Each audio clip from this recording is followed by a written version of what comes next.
noches, hermanos. Que el Señor los bendiga en abundancia. De veras, que sean abundantes las bendiciones en todas las áreas, para ustedes, para su familia, para sus hijos, toda su descendencia. Bueno, que el Señor tenga misericordia, ¿verdad?, de esta nación.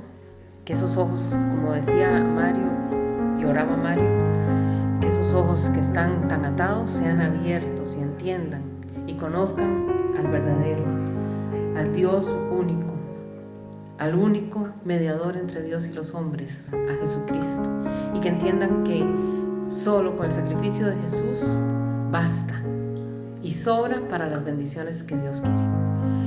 Bueno, hermanos, entramos al mes de agosto. Qué rápido va esto, Dios mío. Es que es asombroso cómo se fue julio, ni cuenta nos dimos. El verso lema es del Salmo 29 y el verso lema es el verso 1, así que los invito para que todos lo leamos. Tributad a Jehová, oh hijos de los poderosos, dad a Jehová la gloria y el poder.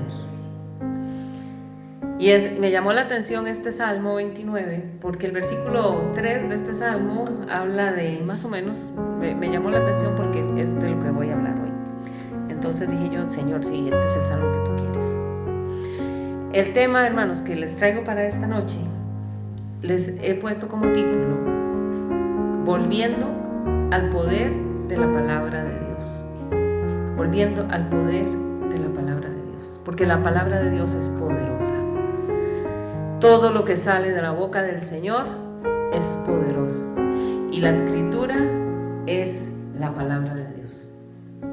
Y nosotros como seres humanos, a veces en nuestra vida comenzamos a analizar momentos que pasan en nuestra vida en que uno dice, bueno, tengo que empezar a reconstruir las cosas. Tengo un desacomodo, qué sé yo, no me siento bien con las situaciones que están pasando a mi alrededor. Tal vez situaciones familiares, tal vez cosas feas que no le están gustando en el trabajo, problemas en las finanzas, tal vez en las relaciones que tienen.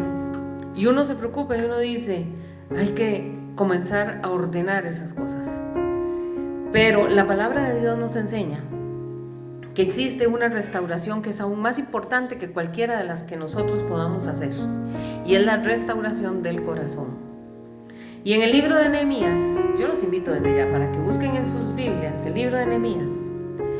En este libro nosotros nos encontramos que los muros de Jerusalén ya habían sido reconstruidos. Hubo una reconstrucción en esa ciudad. La ciudad volvía a tener protección después de que había sido destrozada, había sido despedazada. Ya se veía una ciudad con muros que protegían, pero Dios sabía que un pueblo con muros fuertes y un corazón débil seguía siendo vulnerable. Seguía siendo un pueblo de mucho peligro, había que analizarlo muy bien. Por eso después de la reconstrucción física de Jerusalén vino una restauración espiritual. Y entonces en Nehemías capítulo 8,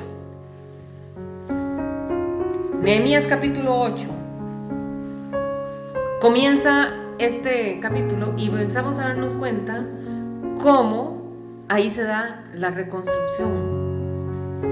Un pueblo ya estaba reconstruido sus muros, ahora comienza una nueva reconstrucción. No para levantar muros, no para levantar puertas, sino para escuchar la palabra de Dios. Y ahí comienza un verdadero avivamiento en Nehemías capítulo 8. Y ese avivamiento tan hermoso que se da no comienza con milagros extraordinarios. No fue que se dieron manifestaciones ahí poderosas y que paralíticos se levantaban y que muertos vivían.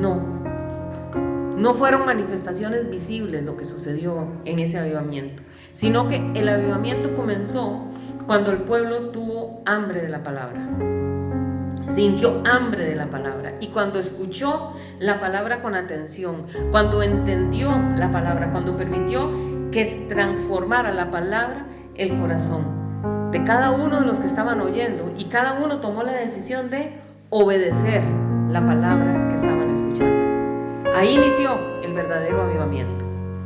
Entonces, Nehemías capítulo 8, recuerden, Nehemías capítulo 8 da inicio a la reconstrucción espiritual del pueblo de Dios.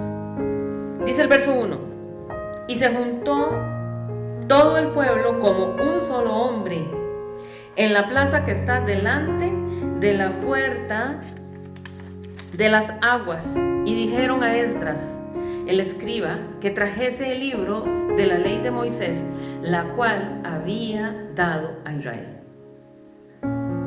Nehemías, que es el libro en que estamos leyendo, fue usado por Dios para la restauración de los muros. Porque cuando ellos vienen, después de haber estado, el pueblo judío viene después de haber estado 70 años en cautividad, la ciudad está semidestruida. Ya casi no se ve nada de lo que había. Ya los muros habían sido destruidos, las puertas habían sido despedazadas. Recordemos que esta ciudad tenía 12 puertas en los muros, y todo eso había quedado quemado. También recuerden que no solamente destruyeron los muros y la ciudad, sino que también, algo dolorosísimo, se destruyó el templo del Señor. Y los babilonios agarraron y se llevaron del templo todas las riquezas, todo lo que había ahí importante para servir al Señor, que era de oro o de plata. Todo eso fue destrozado y fue llevado a Babilonia. Entonces, cuando ellos vuelven 70 años después, vienen a reconstruir las ruinas. Entonces, ese es el contexto en este capítulo. Y en este verso, aquí se está marcando un momento decisivo en la restauración espiritual de Israel. Porque después de reconstruir los muros de Jerusalén, el pueblo entendió que una ciudad protegida no era suficiente. Ellos necesitaban que su corazón también fuera restaurado por la palabra de Dios. Entonces todo el pueblo se reúne, la acabamos de leer, dice que el pueblo se reunió todos frente, dice, en la plaza frente a una puerta. ¿Cuál puerta es la que dice? ¿Cuál? La puerta de las aguas. Y dice que ahí se reunieron no solamente los hombres, ni los levitas, ni no. Dice que se reunieron todas las personas al frente de las aguas, y ahí estaban todo tipo de familias, personas de todas las edades, de todas las ocupaciones. Habían hombres, habían mujeres, habían niños, habían ancianos. Todos, dice. Y todos estaban reunidos con un solo propósito: escuchar la voz de Dios a través de la palabra que se iba a leer. Qué cosa más bella. No se reunieron por obligación. No era que los estaban obligando ahí con espadas y con lanzas, caminen todos. No, la gente fue de corazón. Tampoco era un evento social como un turno, vámonos todos a disfrutar y jugar bingo. No era eso. Era que esta gente estaba reuniéndose de corazón porque ellos tenían hambre de conocer a Dios. Ellos venían de estar 70 años en Babilonia. Y entonces allí está el pueblo reunido, deseoso de escuchar la palabra, y dice que se pone de pie un hombre que se llama Esdras. Y Esdras, dice, comienza a leer la ley de Dios. El nombre Esdras significa Dios es ayuda. Qué lindo nombre. Dios es ayuda. Y qué relevancia, ¿verdad?, tiene este nombre en ese momento para esta gente. Porque van a reconstruir, van a restaurar, y el nombre de Dios les está diciendo que Dios está allí para ayudarlos. El Señor va a ser la ayuda para que ellos no solo restauren la ciudad, sino que también restauren la vida espiritual del pueblo de Dios. Y es que, hermanos, cuando nosotros estamos haciendo la voluntad de Dios, déjeme decirle que nosotros siempre contamos con la ayuda y con el respaldo del Señor. Amén. Si estamos haciendo su voluntad, el Señor nos respalda, así como el nombre de Esdras. Él nos ayuda. Y Esdras era un sacerdote. Esdras no era cualquier persona ahí que la agarraron ustedes leen muy bonito, venga, lea. No. Esdras era un sacerdote y un escriba muy sabio en la ley de Dios. Él conocía la ley de Dios. Y este hombre entonces había dispuesto su corazón para profundizar en la palabra de Dios. en los idiomas originales, porque hasta en eso tenían que tener cuidado. En el significado de las tradiciones orales, porque recuerden que este momento, en este tiempo, no habían libros como ahora. Ellos se basaban muy estrictamente en las tradiciones orales que se iban pasando de familia en familia y en los escritos originales. En cuanto a la interpretación, este hombre profundizó mucho en la escritura, muchísimo, tanto que Esdras fue llamado el segundo Moisés. Oigan ustedes, según la historia se dice que para el pueblo de Israel ellos le decían: este hombre parece el segundo Moisés. Y él ocupó un lugar muy importante, porque Esdras se convirtió en el sumo sacerdote en ese tiempo. ¿Por qué? Porque él era descendiente de Aarón, y recuerdan que solo los descendientes de Aarón podían tomar ese puesto. Y encima de eso, además, él tenía una autoridad civil muy importante, porque había sido dada por el mismísimo rey Artajerjes a Esdras. Así que este hombre era un instrumento poderosísimo en las manos de Dios.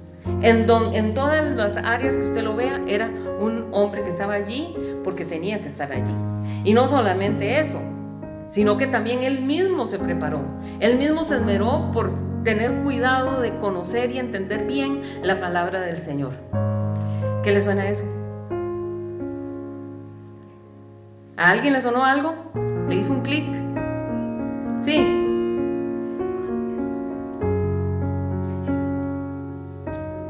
Conocer y entender la palabra del Señor. El título: Orotina, ¿se acuerdan? Bueno, ahí se los dejo de tarea para que si no saben, averigüen. Entonces, este hombre se preparó mucho en la palabra, y todos nosotros como hijos de Dios, no solo Esdras, no solo ciertas personas, todos los creyentes tenemos que prepararnos en la palabra de Dios. Tenemos que ser diligentes y estudiarla, leerla, releerla, buscar, entender, saborearla, comprenderla y hacerla viva en nosotros. ¿Para qué? Para después ponerla en práctica. Entonces, ¿por qué? Porque la Biblia nos dice clarísimo, dice: nunca se apartará de tu boca este libro, sino que meditarás en él, ¿cuándo? De día y de noche. Es que yo solo puedo una vez a la semana. El Señor dice: mediten en la palabra, léanla y traten de estudiarla de día y de noche. Entonces necesitamos prepararnos como hijos de Dios, necesitamos capacitarnos en la palabra de Dios. Ahora, este pasaje habla de la puerta de las aguas. La puerta de las aguas. Y esto es importante, porque la puerta de las aguas tiene un significado muy especial. En la Biblia, el agua representa la palabra de Dios. La palabra de Dios que limpia, que refresca y que da vida. Y usted dice: ¿de dónde está sacando eso? Bueno, recuerden lo que dijo Jesús en Juan capítulo 15. Ya vosotros estáis limpios por la palabra que os he hablado. La palabra nos limpia, igual que cuando nosotros nos limpiamos con agua. Y Pablo dijo: habiéndola purificado en el lavamiento del agua por la palabra. Efesios 5:26. Y entonces aquí se estaba mostrando que el pueblo necesitaba ser lavado. Ellos necesitaban ser renovados por la palabra. Por eso no es casualidad de que la ley de Dios se leyera justamente frente a la puerta de las aguas. En el Señor no hay casualidades. Todo tiene un porqué. Y uno puede decir, entonces, que la puerta de las aguas representa la provisión de Dios a través de su palabra. A través de la palabra de Dios nosotros tenemos la bendición de Dios. Ahora, alrededor de Jerusalén estaba el muro de seguridad, y como les dije, ese muro tenía 12 puertas. Cada una de esas puertas tenía un significado especial, que hoy no vamos a hablar de eso, pero todas tenían un nombre específico y un significado. ¿Recuerdan? Voy a hacer un repaso rápido de las puertas. ¿Se acuerdan ustedes? Puerta de las ovejas, puerta del pescado, la puerta vieja, la puerta del valle, la puerta del muladar, la puerta de la fuente, la puerta de las aguas, que son dos distintas, la puerta de los caballos, puerta oriental, puerta de inspección y puerta de inspección también se conoce como Mifkat, puerta de Efraín y puerta de la cárcel o puerta de la guardia, es exactamente la misma. Entonces, la puerta de las aguas se llamaba así porque hoy vamos a hablar solamente de esta. La puerta de las aguas, ¿por qué le pusieron ese nombre? Porque resulta que esta puerta estaba cerca de un manantial que se llamaba el manantial de Gihón. Y era esa fuente, la fuente de Gihón, era la principal provisión de agua potable para la ciudad de Jerusalén. Entonces, todos los habitantes de Jerusalén salían por la puerta de las aguas, agarraban, llenaban sus cántaros con agua de la fuente de Gihón y volvían de nuevo a entrar por la puerta de las aguas a la ciudad. Era el agua que usaban los habitantes de Jerusalén, porque esa era el agua más limpia que tenían. Pero también era el agua que tomaban los sacerdotes que servían en el templo para sus diferentes sacrificios. Y entonces acabamos de ver que todo el pueblo se reunió para que se les leyera la palabra de Dios. Entonces empezamos a ver aquí que hay una relación entre aguas y palabra de Dios. Aguas y palabra de Dios. Y siempre, usted toma la Biblia, usted se va a dar cuenta que siempre el Señor va a comparar el agua con la palabra. Salmo 1, ¿recuerdan? Salmo 1 que todos conocemos. Bienaventurado el varón que no anduvo en consejo de malos, ni estuvo en camino de pecadores, ni en silla de escarnecedores se ha sentado, sino que en la ley de Jehová está su delicia y en su ley medita de día y de noche. Y dice el verso 3, será como árbol plantado junto a corrientes de aguas, que da fruto en su tiempo y su hoja no cae, y todo lo que hace prosperará. Imagínese la persona que lee la palabra, la persona que estudia la palabra, que le dice al Espíritu Santo, Señor, aquí estoy, dame revelación para poder entender tu palabra. Dice la misma escritura, el Salmo dice que esa persona va a ser como un árbol que fue plantado junto a corrientes de aguas. Y ese árbol, como está tan fortalecido por esas aguas, dice, da su fruto en su tiempo y su hoja no cae.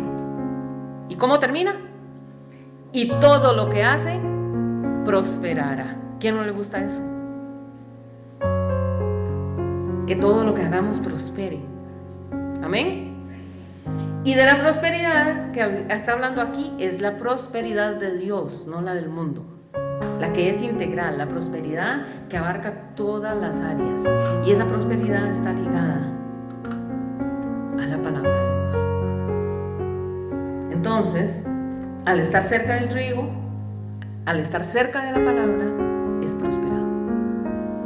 Y es interesante, porque nosotros, como seres humanos, somos aproximadamente 70% agua. 70% agua. Por eso tenemos que estar tomando agua, porque casi somos de agua. Y para el ser humano, para el cuerpo humano, el agua es vital. Sin agua nos morimos. Dejamos de tomar agua y no duramos mucho. Lo mismo pasa exactamente en nuestra vida espiritual con la palabra de Dios. La palabra de Dios para nuestro ser espiritual es vital. Y sin la palabra de Dios nos morimos espiritualmente. Y cuando el Señor reúne a su pueblo en la puerta de las aguas, aquí nos está diciendo que ese día el Señor derramó vida sobre ellos, sobre toda esa gente que estaba ahí. Derramó renovación sobre todo el pueblo que se reunió a escuchar la palabra. Y esa agua es la palabra de Dios. Recordemos que la palabra de Dios dice nos limpia. Porque Jesucristo le dijo a sus discípulos, ya vosotros estáis limpios por la palabra que os he hablado. La palabra es la que nos limpia a nosotros. Y usted está ahí sentado ahorita, usted está sentada y usted está siendo en este momento lavada, usted está siendo lavado por la palabra de Dios. Lo vemos, no lo vemos, pero en este momento la palabra nos está limpiando, porque usted está escuchando la palabra, porque su espíritu está escuchando la palabra de Dios.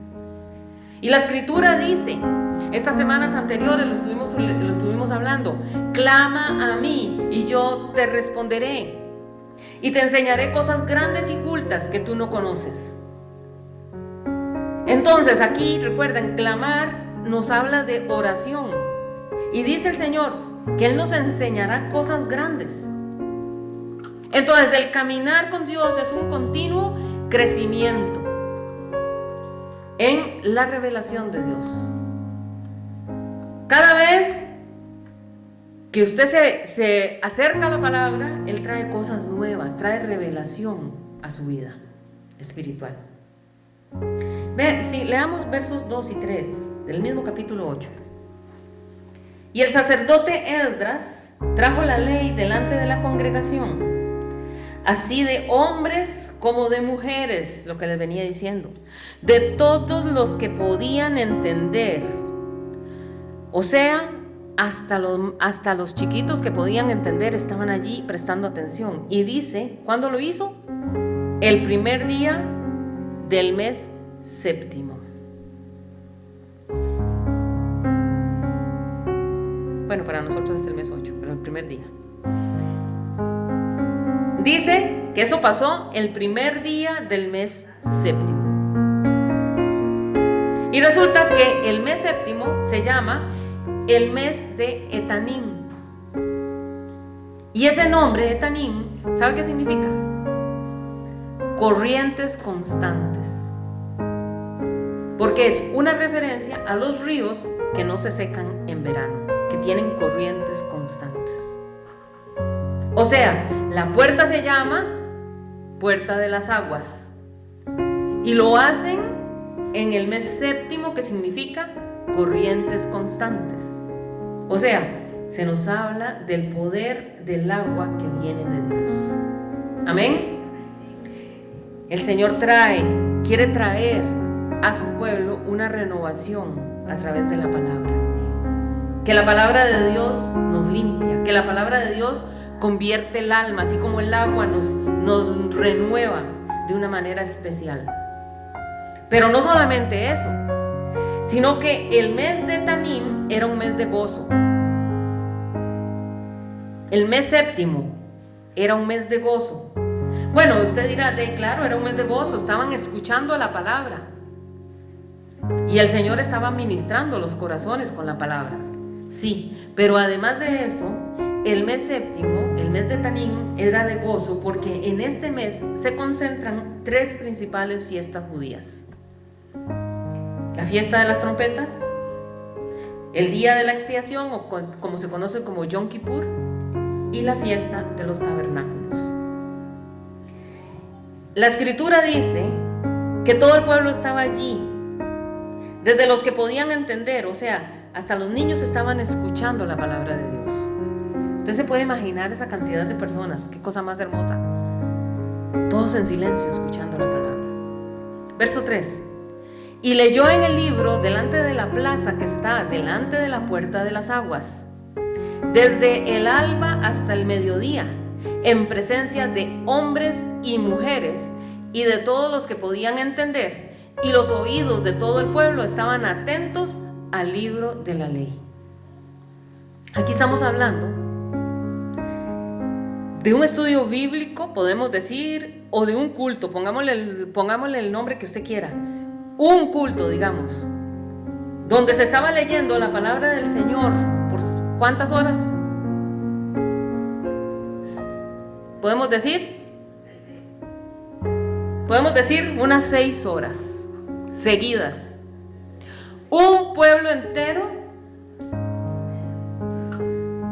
en la plaza.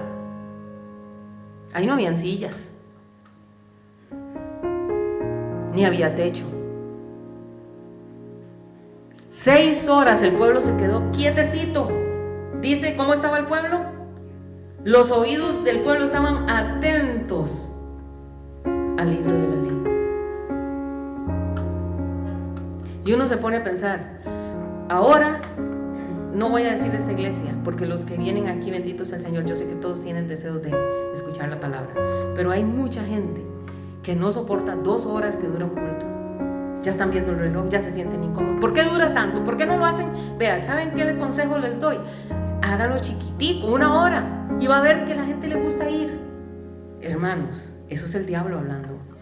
Eso es el diablo hablando. ¿Por qué? Porque el poder está en la palabra de Dios. El diablo deseara que los cultos fueran como las misas de antes. 40 minutos y ya todos para afuera, felices porque sintieron que ya cumplieron. Y esta gente 6 horas. Y Esdras ahí no estaba hablando cosas interesantes como sus propias opiniones o contando una historia, contando un cuento, una narración de un viaje que hizo.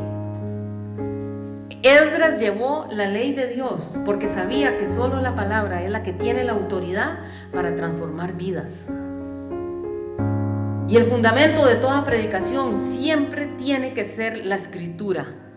Usted no ha visto, no ha escuchado a algunas personas que comienzan a predicar y se desvían y empiezan ya a contar historias. Es que viera que yo a mí cuando me pasó esto en la familia y cuentan, y de pronto se les va el hilo y uno dice, ¿y qué tiene que ver eso con lo que estaba predicando? No sé. Pero todo el que predica la palabra tiene que predicar la escritura, porque es la única que tiene poder. Y la iglesia necesita escuchar la voz de Dios por encima de la voz del hombre, que puede contarle historias bonitas, que puede contar narraciones lindas, que puede dar cursos de motivación. No, la iglesia no está para eso. La iglesia está para escuchar la palabra de Dios. ¿Y quién me dice amén a eso? Amén. Bendito Dios. Y es interesante que en una época, vean, ¿no les llamó la atención a ustedes? Estamos hablando de súper antiguo. Ni siquiera era en el tiempo de Jesús. Y dice que allí había hombres y mujeres. O sea, esa cultura tan limitada que había en la participación de la mujer, eso se quedó atrás. Porque esa época, todo lo que era participación de asuntos religiosos, eso le correspondía solamente a los hombres. Pero este pasaje aquí nos está mostrando que la palabra de Dios es para todos. Hombres, mujeres, niños, jóvenes, ancianos, estudiados, no estudiados, ricos y pobres, es para todos. Todos tenían la misma responsabilidad. ¿De qué? De escuchar la palabra de Dios, de aprender la palabra de Dios y de obedecer la palabra de Dios. Y dice el verso 4: y el escriba Esdras estaba sobre un púlpito de madera que habían hecho para ello, y junto a él estaban Matatías, Sema, Anías, Urías, Hilcías y Masías a su mano derecha, y a su mano izquierda Pedaías, Misael, Malquías, Hasum, Asbadana, Zacarías y Mesulam. Esta es la primera vez, este verso es la primera vez que en la Biblia se menciona un púlpito. Qué interesante. Es la primera vez que se menciona que hay un púlpito para la lectura pública de la palabra. ¿Por qué? Porque el propósito del púlpito no era exaltar a Esdras, no era que todo el mundo se embobara, Esdras, sino la idea de un púlpito era para tener mayor visibilidad y permitir que todos pudieran enfocar su mirada. Estamos hablando de un pueblo entero, que todos pudieran enfocar la mirada en el púlpito, poder y prestar atención a lo que se estaba hablando ahí, de ese lugar. Entonces, la atención tenía que centrarse en la ley de Dios, no en el hombre que estaba leyendo la ley. Y vemos entonces que la plataforma que fue construida fue específicamente para que se hiciera lectura de la ley ahí. No era que era usada antes para otras cosas. Esto nos demuestra, ¿qué le dice a usted eso? Porque hasta en los detallitos Dios nos habla. ¿Por qué? Porque esto nos está enseñando que el pueblo realmente de corazón se preparó, hizo preparativos con anticipación. ¿Para qué? Para poder estar en ese lugar de la mejor forma y poder escuchar la palabra. No fue que hicieron ese acto así de una manera improvisada. Ellos realmente querían entender la palabra. ¿Por qué? Y que era un acontecimiento realmente solemne para ellos. Verso 5.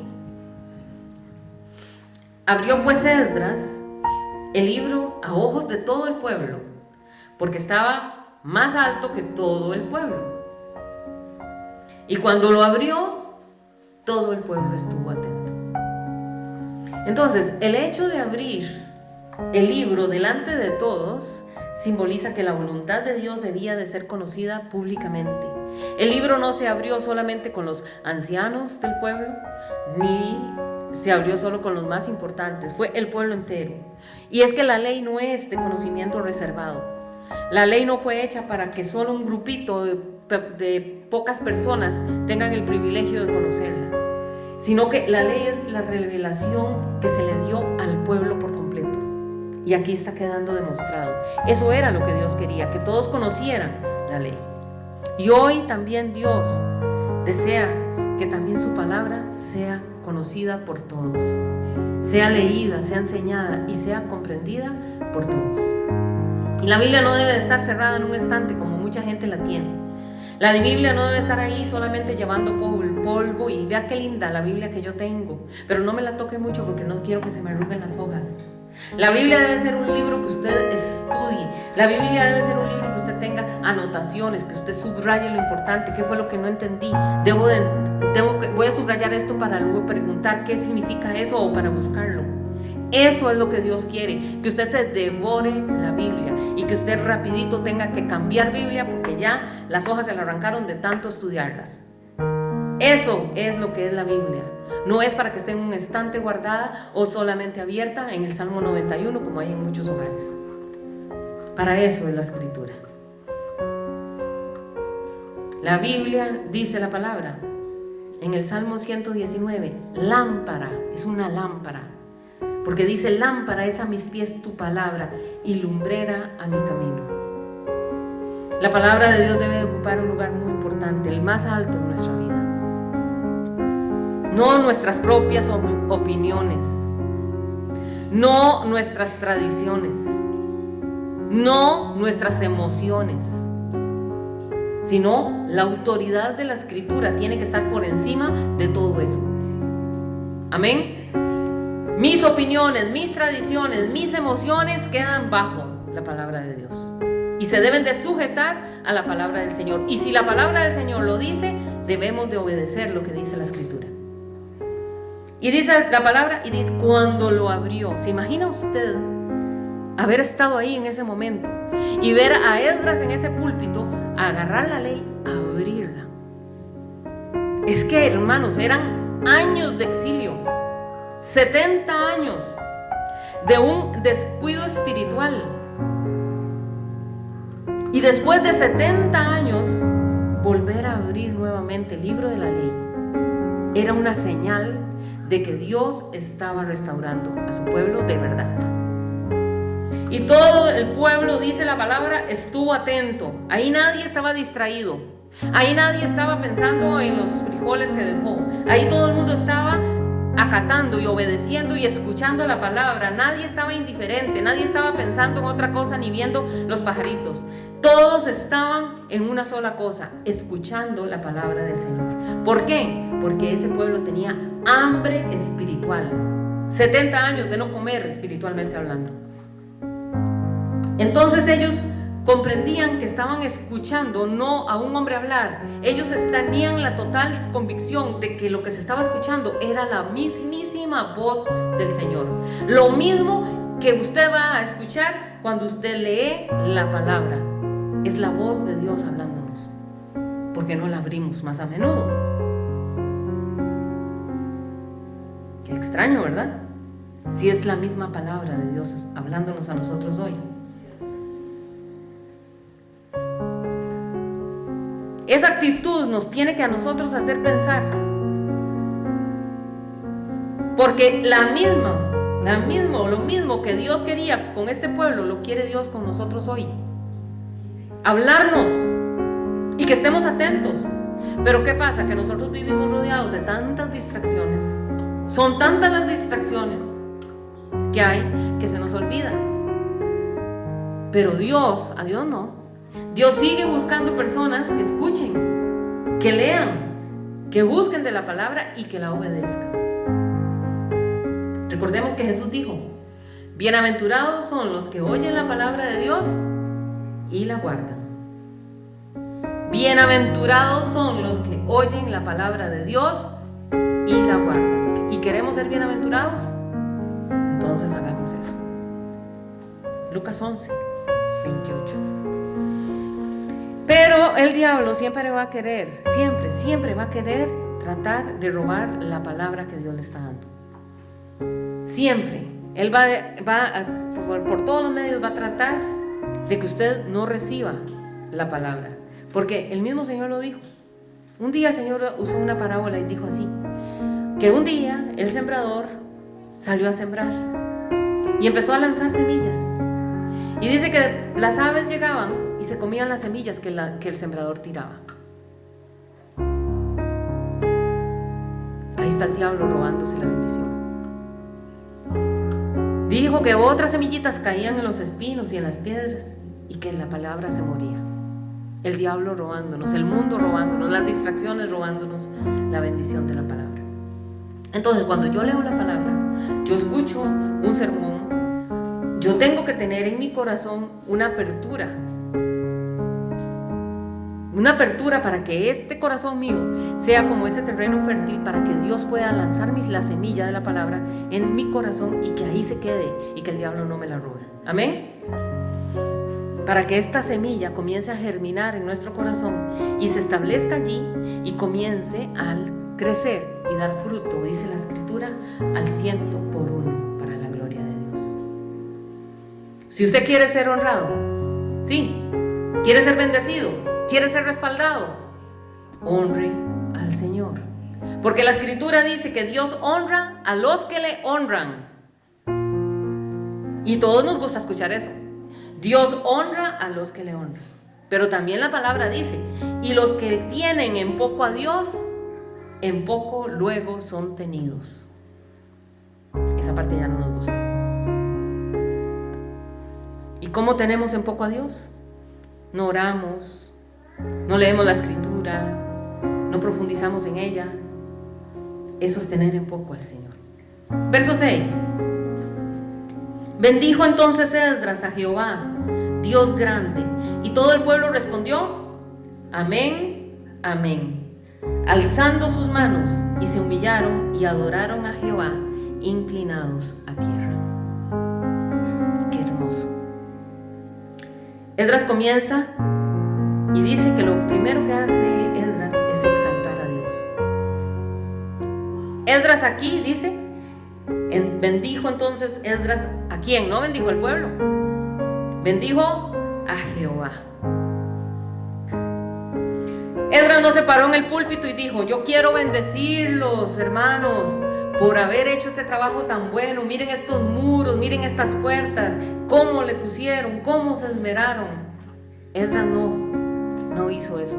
Lo primero que hizo fue exaltar a Dios. Eso fue lo que hizo. Que sí, que también podía exaltar al pueblo por haber hecho ese esfuerzo. Seguramente después lo hizo, pero primero al que se merece todo el honor. Y lo llama Dios grande. Dios grande. Al decir Esdras Dios grande, aquí está reconociendo la majestad, la soberanía y el poder de nuestro Dios. Estas mismas palabras, Dios grande, las usó el mismísimo Moisés.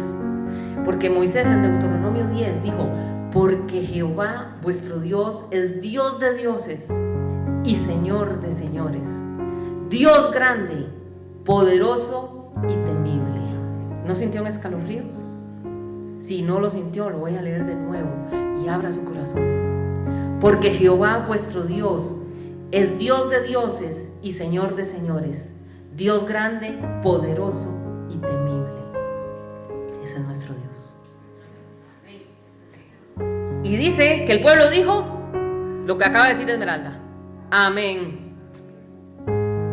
Amén significa así sea, es verdad. Otros dirán ciertamente. Y al decirla 2 veces, porque vieron que el pueblo dijo amén y amén, al decirla 2 veces, el pueblo está expresando aquí un acuerdo sincero con la alabanza y con la verdad acerca de Dios. Sí, este es nuestro Dios, así es nuestro Dios. Y dice que no solamente hicieron eso, sino que también levantaron las manos. Y levantar las manos es una expresión bíblica de adoración, de dependencia y de entrega completa a Dios. El Salmo 134 dice: alzad vuestras manos al santuario y bendecid a Jehová. Las manos levantadas simbolizan un corazón abierto delante de Dios, reconociendo que toda la ayuda y que toda la bendición viene del Señor. Y dice que después de que hicieron eso, el pueblo se humilló, rostro en tierra. Y aquí es interesante, porque es muy típica, no sé si la palabra sea típica, pero voy a decirle, es muy típico que la adoración combine el gozo y la humildad. Cuando hay una verdadera adoración hay gozo y humildad, porque el que reconoce la grandeza de Dios como ellos lo acababan de hacer, también reconoce su propia necesidad de Él. Y el pueblo no estaba adorando a Esdras, el pueblo estaba adorando a Jehová. La palabra los llevó al Dios de la palabra. Versículo 7, hermanos. Y los levitas Jesúa, Bani, Serebías, Jamín, Acub, Sabetai, Odías, Masías, Kelita, Azarías, Josabed, Anán y Pelaía hacían entender al pueblo la ley, y el pueblo estaba atento en su lugar. Cuando uno lee esto, uno dice: ¿por qué los levitas tenían que hacer entender al pueblo la ley? Si todo el mundo estaba calladito prestando atención a lo que Esdras estaba leyendo. ¿Se hizo esa pregunta usted o solo me la hice yo? Vean, recordemos que los judíos venían regresando de Babilonia después de un exilio de 70 años. Así que muchos de los que habían salido de Jerusalén, de Judá, y se los habían llevado a Babilonia, ya se habían muerto, imagínense. 70 años cautivos. Entonces, muy probablemente la mayoría de los que regresaron eran nuevas generaciones que habían nacido en el cautiverio babilónico. Entonces, estos chiquillos nacieron en esa tierra y comenzó a suceder algo parecido como cuando la gente se va para Estados Unidos y tiene hijos pequeñitos, que de pronto se les comienza a hacer un enredo y hablan un poco español con un poco de inglés. A estos chiquillos les pasó lo mismo, comenzaron a tener una mezcla de idiomas, porque sus padres hablaban el hebreo, pero poco a poco estas nuevas generaciones comenzaron a perder el hebreo y comenzaron a hablar ya no solo hebreo, sino que comenzaron a hablar el arameo. Y Esdras estaba leyendo la ley, y la ley estaba escrita en hebreo. Entonces, muchos de los que estaban ahí sí entendían un poco el hebreo, pero a veces habían seguramente algunas palabras que se quedaban. ¿Qué dijo? ¿Qué significa eso? ¿Cómo era? Esa parte me perdí, no entendí. Entonces los levitas se acercaban y les explicaban la ley. Por eso dice aquí, ellos tuvieron el cuidado de que todos entendieran lo que se estaba leyendo. Verso 8. Y leían en el libro de la ley de Dios claramente, y ponían el sentido de modo que entendiesen la lectura. Estos hombres iban y se acercaban y para explicarles que la lectura quedara bien clara. Ahora, era que nadie saliera, la idea era que nadie saliera de ese lugar sin entender lo que Dios estaba diciendo. Los levitas no era que estaban cambiando el mensaje, no eran que lo estaban llevando inventando nuevas interpretaciones para tratar de acomodarlas para que estos muchachos entendieran. No, la tarea de estos levitas era mostrar lo que realmente el texto quería decir, y esta gente pudiera entender qué era lo que decía la palabra de Dios. Qué hermoso, qué belleza. Era la palabra pura la que se estaba dando ahí, y todos lo estaban entendiendo. Ahora, el libro de Nehemías, como les dije al principio, se nos narra la restauración del muro y sus puertas. Y ya les dije que este muro de Jerusalén tenía 12 puertas. Y al parecer, en Nehemías, si usted toma el capítulo 3, donde se habla de la restauración, aparece la restauración, pero no aparecen todas las puertas, porque habían algunas puertas que no ocuparon restauración. Entonces, vean lo que dice el capítulo 3, versículo 26 de Nehemías. Y los sirvientes del templo que habitaban en Ofel, ¿se acuerdan ustedes que empezaron? Dijeron, y la reconstrucción comenzó desde tal parte, y fulano, la familia de fulano comenzó a reconstruir desde no sé dónde hasta no sé cuánto. Y así se fueron uno por uno y levantaron las puertas y iban como llevando la línea. Entonces vamos a ubicarnos en el verso 26, que nos habla de la puerta de las aguas. Y dice así: los sirvientes del templo que habitaban en Ofel restauraron hasta enfrente de la puerta de las aguas al oriente y la torre que sobresalía. Muchos estudiosos dicen que la puerta de las aguas ahí dice que se restauró. Ajá. La restauración, dice, llega hasta el frente de la puerta y luego sigue la torre que sobresalía. Entonces, parece, dicen muchos estudiosos, que esta puerta de las aguas no tuvo necesidad de ser restaurada. No hubo necesidad de ser transformada, porque habían otras puertas que decían, y tuvieron que traer madera, y entonces tomaron madera y empezaron a hacer la puerta casi. Esta no hubo necesidad de ser transformada. ¿Y por qué les quiero recalcar esto? Porque esto es muy lindo. Porque yo hace un rato les dije que la puerta de las aguas representa ¿qué? La palabra de Dios. Esto nos está diciendo, en el Señor no hay casualidades. Aquí nos está diciendo que la palabra de Dios no tiene ni que ser ni cambiada, ni adornada, ni transformada, ni mejorada. La palabra de Dios es perfecta tal y como es. Amén. Así es la palabra. Esto representa que la palabra de Dios es eterna. No necesita cambios. Ella sigue siendo la misma palabra, porque la escritura dice que la palabra es la misma ayer, hoy y por los siglos. Amén. Ahora el Señor llevó al pueblo de Israel a la tierra que fluía leche y miel. Y en el Nuevo Testamento, el apóstol Pablo, cuando le habla a la iglesia de Corinto, le dice algo muy fuerte. Le da una exhortación grandísima y les dice, ustedes recordarán, les dice: ¿cómo es posible que no les pude dar vianda? No les pude dar vianda, hablando de la revelación de la palabra de Dios, sino que lo que les tuve que dar fue leche. Esperando yo darles vianda, me tocó que darles leche nuevamente. Porque la leche espiritual hace referencia a los conceptos básicos fundamentales de la fe. Pero la leche es la base. Y se supone que el cristiano va creciendo como un bebé, y ya después de cierto tiempo ya el bebé ya no solo toma leche, tiene que comer comida gruesita. Pero Pablo les dice a los corintios: ¿cómo es posible? No les pude dar vianda, o sea, no les pude dar alimento más sólido. ¿Cómo es posible? Y les tuve que volver nuevamente a dar leche. Tuve que hablarles desde los conceptos básicos. Y les dice por qué. Y les dice, es que ¿cómo es posible? Entre ustedes hay contiendas, hay peleas, hay divisiones. En pocas palabras les dijo, ustedes se comportan como chiquillos malcriados.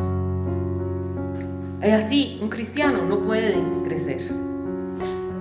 Eso entonces nos habla de la leche espiritual. Entonces, pero la tierra era de leche y miel. ¿Qué representa la miel? Bueno, la miel representa la revelación de Dios. Entonces, la leche son los conceptos básicos. La miel es la revelación. Por eso el Salmo dice, hay un salmo que relaciona la miel dice así: más dulces son tus palabras a mi boca que la miel. ¿Recuerdan ustedes cuando Jonatán, el hijo de Saúl, este muchacho estaba en la guerra, no se dio cuenta que el papá había lanzado una maldición terrible? Nadie coma nada hasta que termine la guerra, y maldito el que es tacatá y muerte y ta. Pero este muchacho, Jonatán, no había escuchado eso, y dice que él ya estaba casi desmayado en la guerra de tanto pelear, que de pronto vio un panal de miel. Entonces él agarró una vara y con la puntica de la vara metió en el panal y probó, se la llevó a la boca. Y dice que cuando él probó la miel, la escritura dice que sus ojos fueron aclarados. ¿Fueron aclarados con qué? Con la miel. Y si usted agarra la palabra aclarado, la palabra aclarado se traduce de un término hebreo que es raá, y esa palabra significa discernir. En otros pasajes de la escritura también se traduce como tener visiones. Entonces, la leche es el concepto básico fundamental de la fe, que es necesario, pero después tiene que venir el proceso de la miel, que es la revelación. Y Dios quiere llevarnos a un nivel, a nosotros, de que podamos crecer en el Señor y llevar fruto en abundancia. La Biblia dice en Proverbios que nuestros pies no se parten tampoco, ni a la derecha ni a la izquierda. ¿Por qué dice la escritura eso? Porque eso es lo que nos pasa siempre. Sí o no, nuestros pies a veces se quieren ir a caminar por caminos que no han sido trazados por el Señor. Y Dios es tan bueno que en el Salmo 23 Él nos dice que Él es el buen pastor. Y el Salmo 23 dice que nuestro buen pastor tiene dos cosas. Dice que tiene una vara y que tiene un callado. El callado era literalmente como un palo que en la parte de arriba tiene una curvita. Bueno, lo hemos visto en todos los gráficos de un pastor, ¿verdad? La curvita y el palito. Ese es el callado. Entonces, todos los pastores andan con un callado porque cuando una ovejita se caía en un pozo, se caía en un hueco, el pastor llegaba, metía el callado y con la curva agarraba la cabeza de la ovejita y la jalaba y la levantaba y la sacaba de ahí. Pero nuestro pastor también tiene una vara. Y el pastor usa la vara cuando nosotros, cabezoncitos, nuestras paticas van saliéndose del camino. Entonces, como nuestro pastor nos ama tanto, agarra esa vara y nos hace ¡tas! Por la patica. Ay, hermanos, y cómo duele, ¿verdad? Ahí es donde viene la sacudida del Señor. Y nosotros, ay, y volvemos al camino. Así es como el Señor nos lleva. Y en Nehemías, el versículo 16, sigan al 16, verso 16, el mismo capítulo 8. Dice así: salió pues el pueblo y trajeron ramas e hicieron tabernáculos cada uno sobre su terrado, en sus patios, en los patios de la casa de Dios, en la plaza de la puerta de las aguas y en la plaza de la puerta de Efraín. ¿Por qué hicieron esto? Porque ellos entendieron por la ley que estaban escuchando que tenían que volver a celebrar la fiesta de los tabernáculos, que ellos ni siquiera sabían que ellos tenían que hacer eso. Verso 17: y toda la congregación que volvió de la cautividad hizo tabernáculos, y en tabernáculos habitó, porque desde los días de Josué, hijo de Nun, hasta aquel día no habían hecho así los hijos de Israel, y hubo alegría muy grande.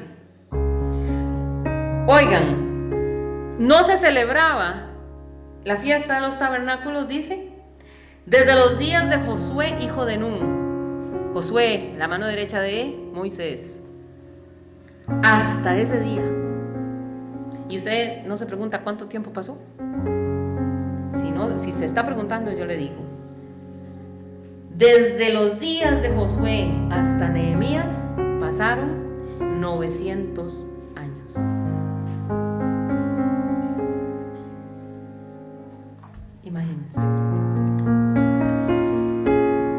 no celebraban la fiesta de los tabernáculos.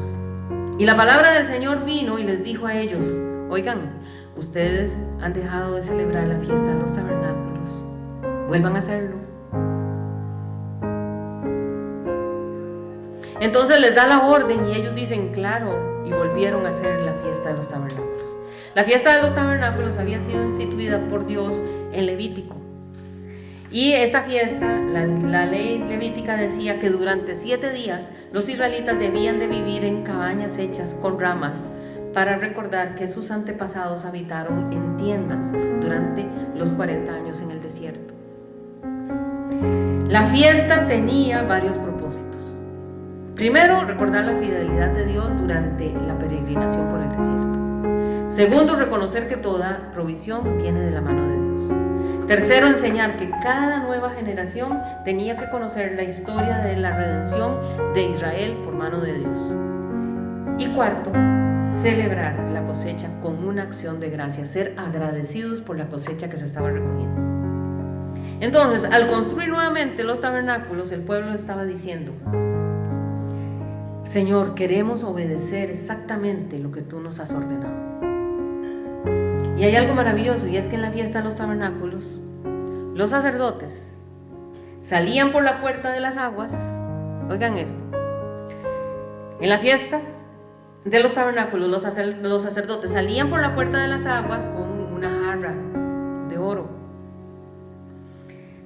Llegaban allí, tomaban el agua de la fuente de Gihón y luego volvían a entrar por la puerta de las aguas hasta el templo para celebrar allí los rituales de la fiesta de los tabernáculos. Y resulta que siglos después, unos sacerdotes van saliendo a recoger el agua en su jarra de oro, y ahí, cerquitita, adivinen quién estaba: Jesús.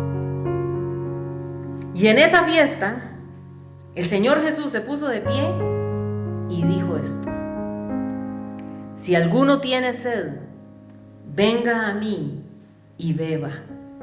Y el que cree en mí, como dice la Escritura, de su interior brotarán ríos de agua viva. Esto dijo del Espíritu Santo que había de recibir todos los que creyesen en él. En esa puerta de las aguas, allí, cuando Jesús, fue ahí donde se puso Jesús de pie y hizo semejante declaración. Y hoy el Señor nos dice a nosotros, hermanos: vuelva a la palabra, vuelvan a la comunión con Dios. El problema para el creyente no es tanto los obstáculos que tenemos en el camino, o ni siquiera casi que ni siquiera el diablo, sino que a veces nos adormecemos, hermanos.